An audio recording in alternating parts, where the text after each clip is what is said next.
अस्सलाम वालेकुम dear students.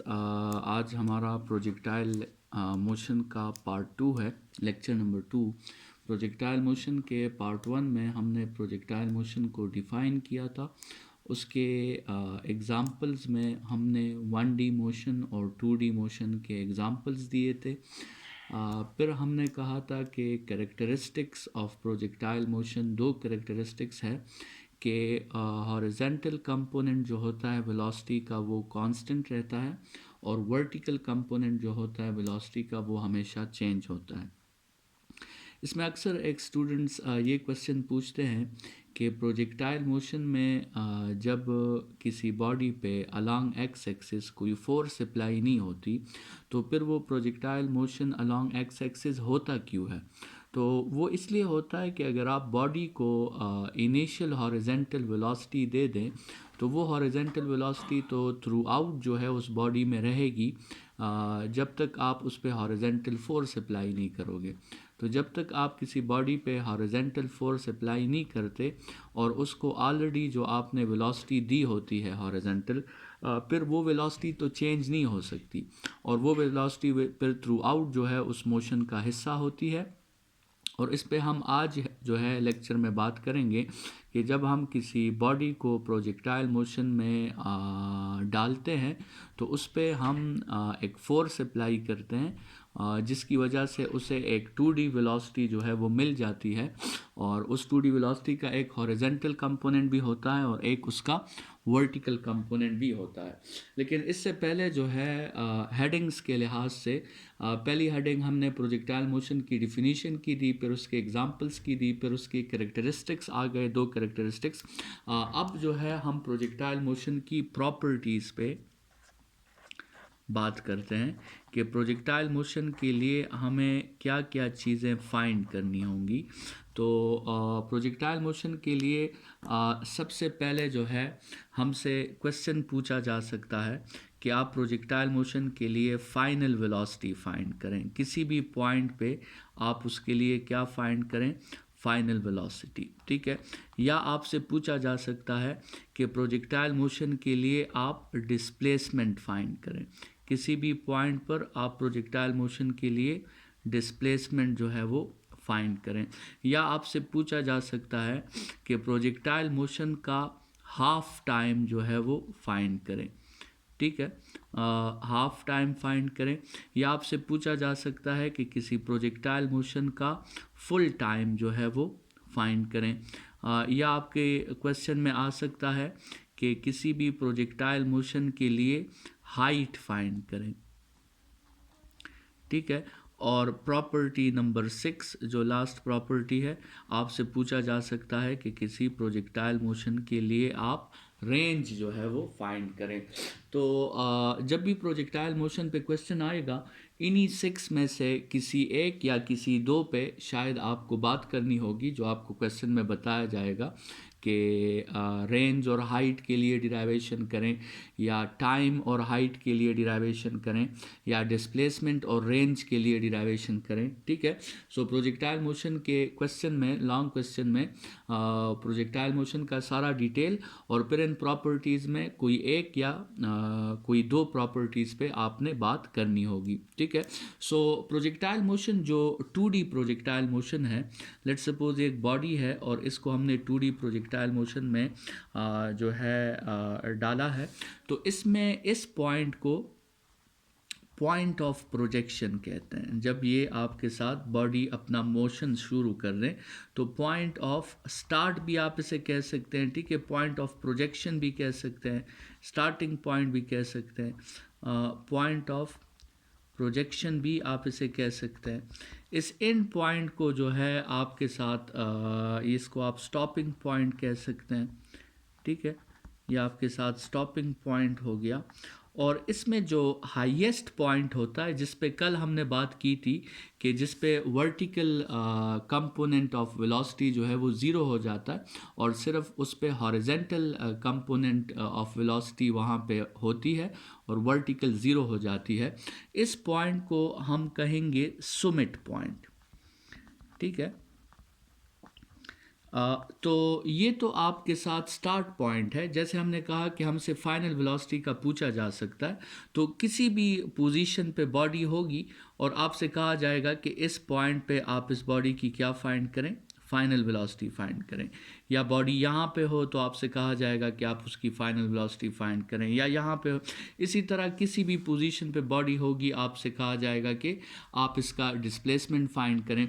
अच्छा, हाफ टाइम वो पॉइंट है, वो टाइम है जिसमें एक बॉडी स्टार्ट से लेकर सुमिट तक या सुमिट से लेकर एंड तक जा सके, उसको हम हाफ टाइम कहते हैं। फुल टाइम वो टाइम है जिसमें बॉडी स्टार्ट से लेकर एंड तक आती है, तो उसे full time of projectile motion कहा जाता है।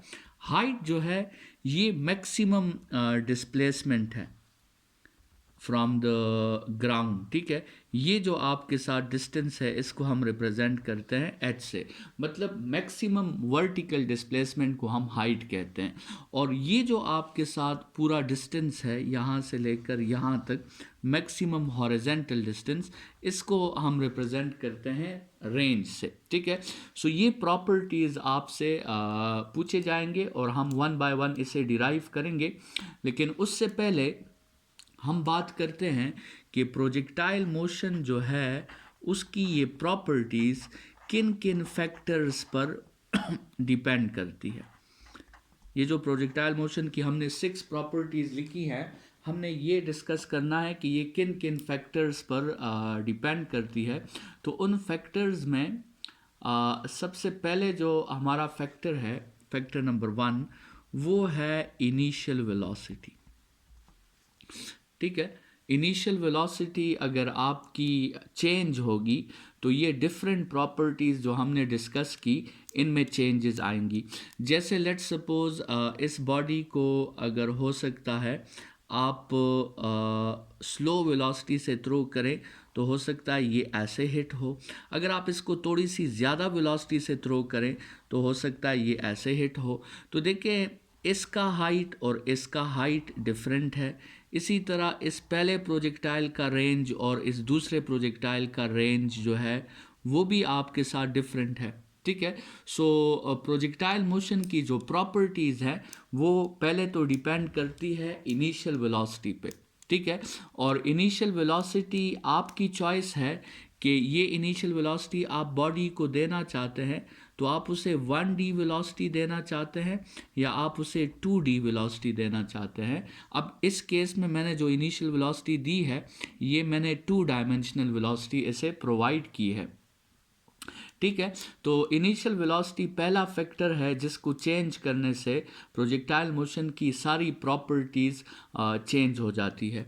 दूसरा फैक्टर जिस पे प्रोजेक्टाइल मोशन डिपेंड करता है वो है एंगल, थीटा। मतलब आप जो इनिशियल वेलोसिटी उसे दे रहे हो तो किस एंगल से उसे आप इनिशियल वेलोसिटी दे रहे हो। मतलब ये एक बॉडी है, आप उसे इस एंगल से थ्रो करते हैं। लेट्स सपोज एंगल आपने 30 डिग्रीज रखा है, तो हो सकता है वो ऐसे प्रोजेक्टाइल मोशन करता हुआ यहाँ पे हिट कर दें। लेकिन अगर आप उसे उसी इनिशियल वेलोसिटी से इस एंगल से थ्रो करें तो हो सकता है वो ऐसे प्रोजेक्टाइल मोशन करते हुए यहाँ पे हिट कर दें।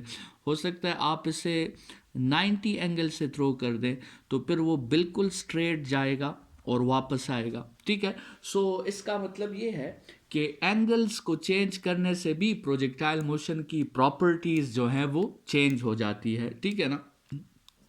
और तीसरा फैक्टर जिस पे प्रोजेक्टाइल मोशन जो है उसकी प्रॉपर्टीज़ डिपेंड करती है वो है value of G, gravitational acceleration की वैल्यू, ठीक है। क्योंकि हमने कहा था कि प्रोजेक्टाइल मोशन में तो सिर्फ एक ही फोर्स होता है और सिर्फ एक ही एक्सेलरेशन होती है जिसको हम जी कहते हैं। तो ये वैल्यू ऑफ जी भी बहुत ज़्यादा इम्पॉर्टेंट है। लेट्स सपोज एक प्लैनेट में जी की वैल्यू बहुत स्ट्रांग है, मतलब अर्थ जो है वो प्लैनेट जो है उस बॉडी को बहुत फोर्सफुली अपनी तरफ अट्रैक्ट करता है। तो उसमें अगर हम एक बॉडी को प्रोजेक्टाइल मोशन के लिए थ्रो करेंगे तो वो बहुत जल्दी ग्राउंड की तरफ जो है वो वापस आ जाएगा। लेकिन अगर एक प्लैनेट में जी की वैल्यू आपके साथ वीक है तो उस केस में फिर आपके साथ होगा क्या कि बॉडी ज़्यादातर टाइम जो है वो एयर में गुजारेगी और लॉन्गर रेंज कवर करके वो अर्थ के सरफेस पे या उस प्लेनेट के सरफेस पे दोबारा आएगी। तो जी की वैल्यू जब चेंज होती है तो उससे भी प्रोजेक्टाइल मोशन की प्रॉपर्टीज़ जो हैं वो आपके साथ चेंज हो जाती हैं। तो 3 फैक्टर्स जिस पे प्रोजेक्टाइल मोशन की प्रॉपर्टीज़ डिपेंड करती है, वो एक है आपके साथ इनिशियल वेलोसिटी, दूसरा फैक्टर आपके साथ एंगल है और तीसरा फैक्टर आपके साथ जो है वो वैल्यू ऑफ जी है। ठीक है, हम जब इन प्रॉपर्टीज़ को डिराइव करेंगे, ये जो प्रॉपर्टीज़ हमने मेंशन की है, इस हर एक प्रॉपर्टी में आप फिर देखोगे कि हर एक प्रॉपर्टी के फार्मूला में आपको 3 फैक्टर्स नज़र आएंगे। चाहे हम हाफ टाइम का फार्मूला डिराइव करें, चाहे हम फुल टाइम का, चाहे हम हाइट का फार्मूला डिराइव करें या फिर रेंज का फार्मूला डिराइव करें, उस हर फार्मूला में आपको यही 3 फैक्टर्स नज़र आएंगे कि उसमें इनिशियल वेलोसिटी होगी, उसमें एंगल इन्वॉल्व होगा और उसमें वैल्यू ऑफ जी इन्वॉल्व होगी। ठीक है, जैसे फ़िलहाल मैं सिर्फ यहाँ बता देता हूँ ताकि आपको आइडिया हो सके। इस फार्मूलाज को फिर हम आगे प्रूफ करेंगे, लेकिन टाइम पीरियड का जो फार्मूला है वो फुल टाइम का, उसका फार्मूला है 2vi sin theta by g, 2vi sin theta by g. ठीक है, तो ये फार्मूला देखिए, इसमें आपके साथ वही 3 फैक्टर्स नज़र आ रहे हैं, इनिशियल वेलोसिटी, एंगल और ग्रेविटेशनल फील्ड स्ट्रेंथ की वैल्यू। इसी तरह आपके साथ जो रेंज का फार्मूला है, उस रेंज का फार्मूला है vi² sin 2 theta by g. ठीक है, ये रेंज का फार्मूला है, इसमें भी आपको वही 3 फैक्टर्स जो हैं वो नज़र आ रहे हैं। और इसी तरह जो हाइट का फार्मूला हम डिराइव करेंगे वो होगा vi² sin² theta by 2g। ठीक है, तो हाइट के फार्मूला में भी आपको वही फैक्टर्स जो है नज़र आ रहे हैं। तो मतलब जितनी भी प्रॉपर्टीज़ हम प्रोजेक्टाइल मोशन के लिए डिराइव करेंगे, आप देखेंगे कि उसमें यही 3 फैक्टर्स जो हैं वो इन्वॉल्व होंगे। ठीक है, अच्छा, अब इम्पॉर्टेंट बात यह है कि अब हमने बात करनी है कि कैसे हम किसी प्रोजेक्टाइल मोशन को, किसी बॉडी को 2D प्रोजेक्टाइल मोशन देने की कोशिश करते हैं। ठीक है, तो हेडिंग हमारा अब हो गया कि how to put a body in 2D projectile motion. किसी बॉडी को 2D प्रोजेक्टाइल मोशन के लिए देने के लिए हमें क्या क्या करना होता है। अब इसको स्टूडेंट्स ज़रा आप डिटेल से समझने की कोशिश करें। फ़र्ज़ करें आपके साथ ये एक फ़ुटबॉल है और आप इस फुटबॉल को एक 2D प्रोजेक्टाइल मोशन देना चाहते हैं, बिल्कुल इसकी तरह जो यहाँ पे ये मोशन है, ये 2D प्रोजेक्टाइल मोशन है। तो इसके लिए आपको क्या करना होगा स्टूडेंट्स? इसके लिए आपको इस फुटबॉल को किक करना होगा और उस फुटबॉल को किक करने के से क्या होगा कि इस फुटबॉल पर एक फोर्स अप्लाई हो जाएगा। आप इस पे एक 2D फोर्स जो है वो अप्लाई कर लेंगे। लेट्स सपोज उस फोर्स को हम नाम दे देते हैं F। तो ये जो फोर्स आपने अप्लाई किया है ये असल में एक 2D फोर्स है, क्योंकि इस फोर्स का आप देखें, इस फोर्स का एक जो है X कंपोनेंट होगा, उसको हम कह देते हैं Fx, और एक इस फोर्स का Y कंपोनेंट होगा, उसको हम कह देते हैं Fy। तो ये 2D फोर्स इसलिए है क्योंकि इस फोर्स के 2 कंपोनेंट्स हैं, एक इसका कंपोनेंट है Fx और दूसरा इसका कंपोनेंट है Fy। ठीक है, तो आपने क्या किया, आपने उस फुटबॉल पर 2D फोर्स अप्लाई किया। अच्छा, according to Newton second law, every force produces acceleration in its own direction.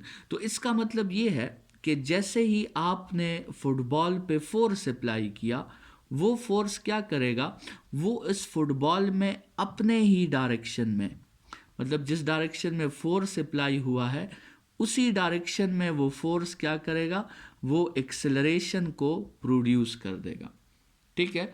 और वो एक्सेलरेशन भी कौन सी एक्सेलरेशन होगी, वो भी आपके साथ 2D एक्सेलरेशन होगी। देखें, इस फोर्स ने तो ये एक्सेलरेशन प्रोड्यूस कर दी। अब जो फोर्स का x कंपोनेंट है वो इस बॉडी में क्या प्रोड्यूस करेगा, वो इस बॉडी में ax प्रोड्यूस करेगा, और जो फोर्स का y कंपोनेंट है वो इस बॉडी में ay प्रोड्यूस करेगा, ठीक है।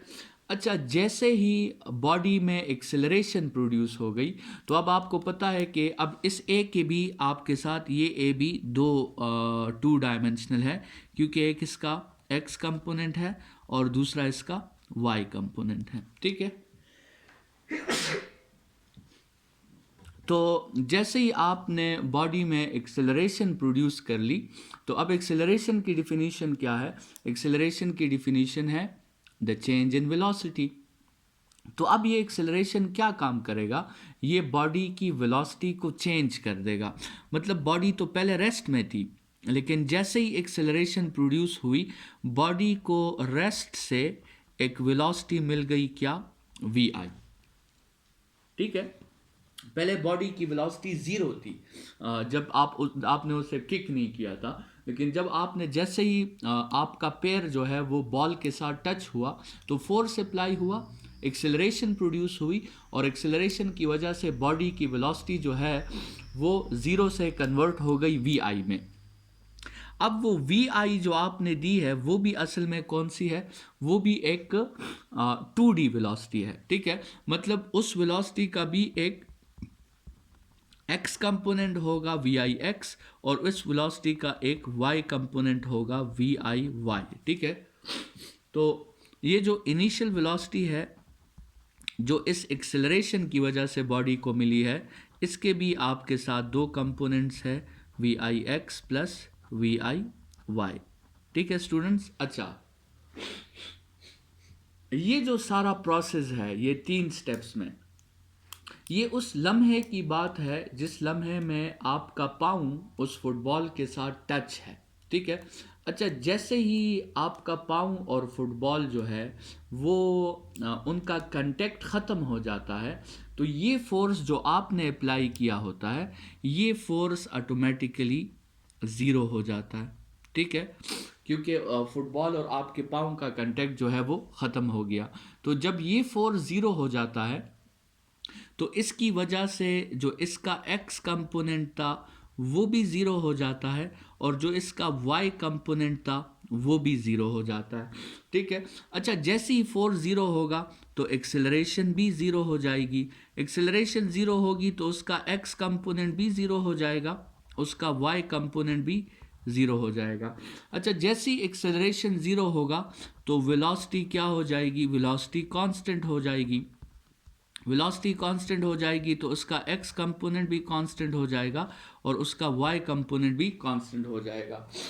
लेकिन अब यहाँ पे बात समझने की कोशिश करें। अब जो है ये जो आपके साथ पैरामीटर्स हैं इस पे अभी वेट ने एक्ट करना है। जैसे ही आपका फोर्स ख़त्म हो गया तो अब वेट ने अपना काम शुरू कर दिया। तो वेट तो सिर्फ अलोंग जो है वो वाई एक्सिस एक्ट करता है, तो इसलिए जो x component of velocity already आपने प्रोजेक्टाइल को इस प्रोसेस से आपने जो एक्स कंपोनेंट ऑफ वेलोसिटी दे दी वो तो अब वही रहेगी, वो तो क्या रहेगी, वो तो हमेशा कांस्टेंट रहेगी। लेकिन जो y कंपोनेंट ऑफ वेलोसिटी है अब उसने कांस्टेंट नहीं रहना, अब उसने क्या करना है, अब उसने चेंज करना है according to our previous lecture जो हमने बात की थी कि अब प्रोजेक्टाइल मोशन की दो कैरेक्टरिस्टिक्स है कि उसका x कंपोनेंट हमेशा कांस्टेंट रहता है और उसका जो y कंपोनेंट है वो हमेशा क्या होता है, वो हमेशा चेंज होता रहता है। तो ये वो जनरल डिस्कशन है कि कैसे हम किसी प्रोजेक्टाइल को 2D मोशन जो है वो प्रोवाइड करते हैं। 2D मोशन प्रोवाइड करने के लिए आपको उस प्रोजेक्टाइल को एक 2D वेलोसिटी देनी है। 2D वेलोसिटी कैसे देनी है, उसके लिए एक 2D एक्सेलरेशन चाहिए और 2D एक्सेलरेशन कैसे आएगी, उसके लिए एक 2D फोर्स चाहिए, ठीक है, और वो फोर्स आपने उस बॉडी पर अप्लाई करनी है। लेकिन जैसे ही मोशन शुरू हो जाए, जैसे ही मोशन स्टार्ट हो जाएगा, ये फोर्स भी ख़त्म हो जाएगा और ये एक्सेलरेशन भी ख़त्म हो जाएगी। इसके बाद फिर सिर्फ एक ही फोर्स एक्ट करेगा और वो फोर्स होगा ग्रेविटेशनल फोर्स। और ग्रेविटेशनल फोर्स याद रखें, वो सिर्फ वेलोसिटी के y कंपोनेंट को चेंज करेगा, वेलोसिटी के x कंपोनेंट को वो चेंज नहीं करेगा, ठीक है। तो ये हमारी ये हेडिंग हो गई कि how to put a body into projectile motion. अब हमने स्टूडेंट्स वन बाय वन जो है इन प्रॉपर्टीज़ की तरफ आना है, और फाइनल वेलोसिटी हो गया, डिस्प्लेसमेंट हो गया, हाफ टाइम हो गया, फुल टाइम हो गया, हाइट हो गया और रेंज हो गया। इसके लिए हमने कैलकुलेशंस करनी है, ठीक है। तो आज के लेक्चर में हम फाइनल वेलोसिटी और डिस्प्लेसमेंट के लिए कैलकुलेशंस करेंगे, और ये बाकी चार प्रॉपर्टीज़ जो हैं ये प्रोजेक्टाइल मोशन के थर्ड पार्ट में फिर हम डिस्कस करेंगे। तो आज का लेक्चर में हम जो है सिर्फ डिराइवेशन करना चाहते हैं फाइनल वेलोसिटी के लिए और डिस्प्लेसमेंट के लिए। तो सबसे पहले जो है हम बात कर लेते हैं फाइनल वेलोसिटी की, ठीक है। इसके लिए आप एक डायग्राम बना दें कि लेट सपोज ये एक बॉडी है और ये इस तरह प्रोजेक्टाइल मोशन जो है करते हुए यहाँ पे इसने हिट करना है, ठीक है। आपके साथ इसमें गिवन डेटा क्या है, आपको इसकी जो इनिशियल वेलोसिटी है वो गिवन है, ठीक है। इनिशियल वेलोसिटी के साथ ये एंगल जो है वो गिवन है, ठीक है, और जो g की वैल्यू है वो आपको गिवन है। वो तीन फैक्टर्स जो थे, जिस हमने कहा था कि प्रोजेक्टाइल मोशन की हर एक प्रॉपर्टी उन तीन फैक्टर्स पे डिपेंड करती है, तो वो तीन फैक्टर्स की वैल्यूज़ सारी आपको गिवन है, ठीक है। सबसे पहला काम जो आपने करना है वो, जैसे ही आपको इनिशियल वेलोसिटी और थीटा की वैल्यू पता चल गई, तो हर एक प्रॉपर्टी में सबसे पहला स्टेप जो आपने करना है वो आपने ये करना है कि आपने इनिशियल वेलोसिटी का x कंपोनेंट फाइंड करना है और इनिशियल वेलोसिटी का y कंपोनेंट फाइंड करना है। तो x कंपोनेंट कैसे फाइंड करना है, vi cos थीटा, और y कंपोनेंट कैसे फाइंड करना है, vi साइन थीटा। तो ये तो आपका पहला स्टेप होगा कि आपने उस इनिशियल वेलोसिटी और एंगल के हेल्प से x कंपोनेंट और फाइनल y कंपोनेंट फाइंड कर लिया, ठीक है। अब चूंकि फाइनल वेलोसिटी जो है वो फाइंड करनी है, और फाइनल वेलोसिटी के लिए हमारे साथ न्यूटन फर्स्ट इक्वेशन कहता है कि Vf is equal to Vi plus a into T. Students, अगर आपको याद हो, हमने इस इक्वेशन को x एक्सिस के लिए अलग से लिखा था और y एक्सिस के लिए हमने इसको अलग से लिखा था।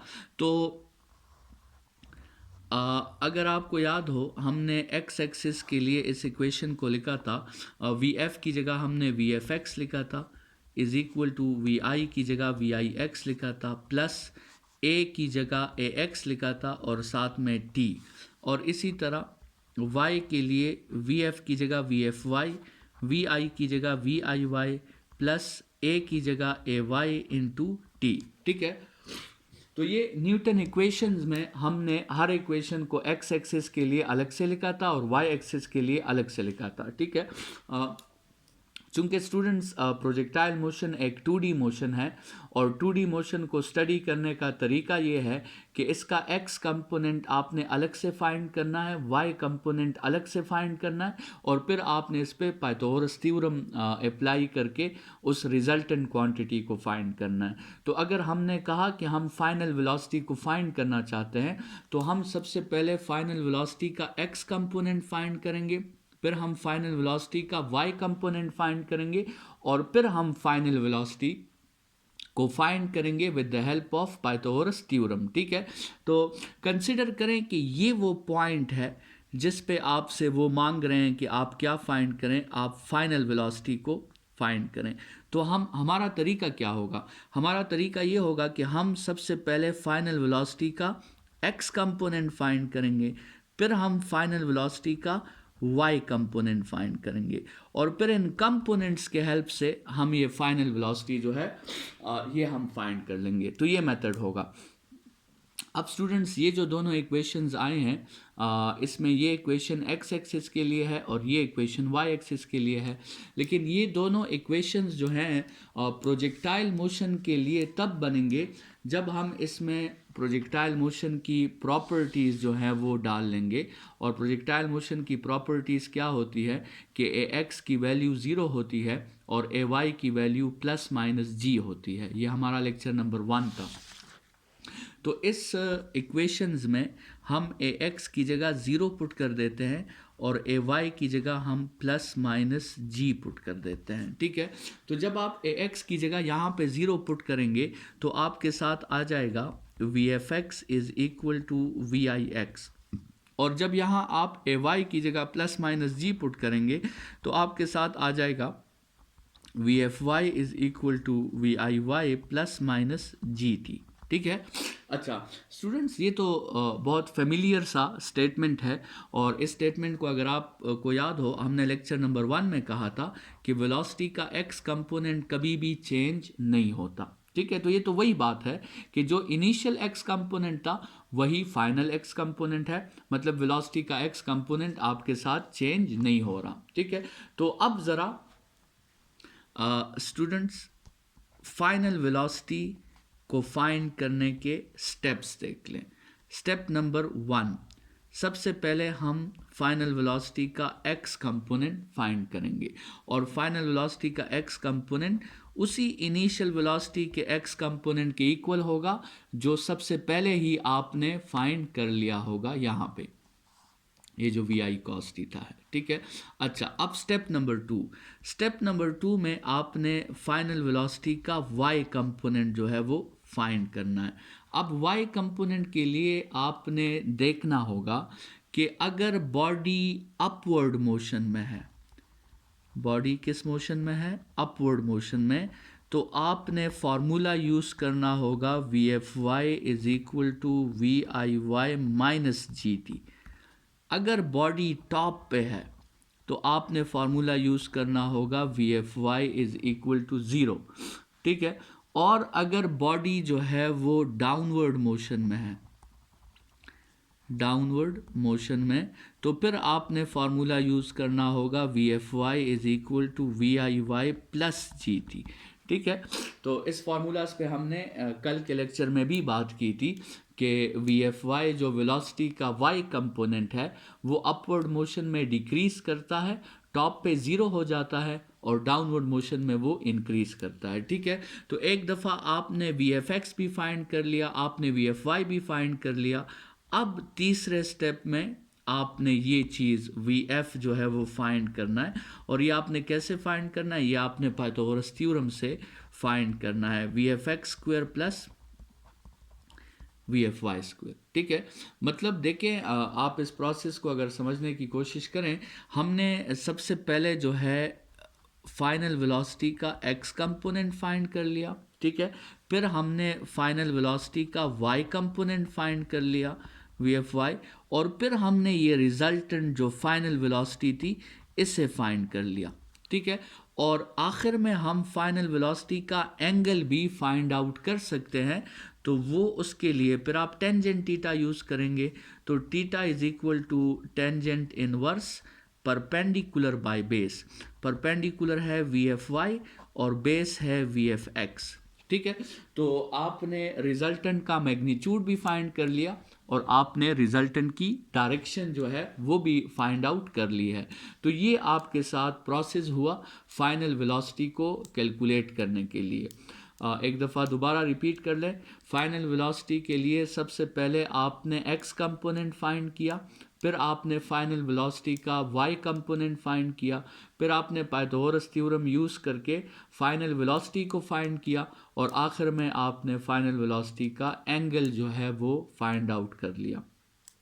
स्टूडेंट्स आज का लेक्चर इसी जगह पे वाइंड अप कर देते हैं। हमारे साथ अभी 5 प्रॉपर्टीज़ रहती है प्रोजेक्टाइल मोशन की, जिसको हम कंटिन्यू करेंगे फिर कल के लेक्चर में। आज के लेक्चर के लिए इतना ही। अपना ख्याल रखिए। Thank you students.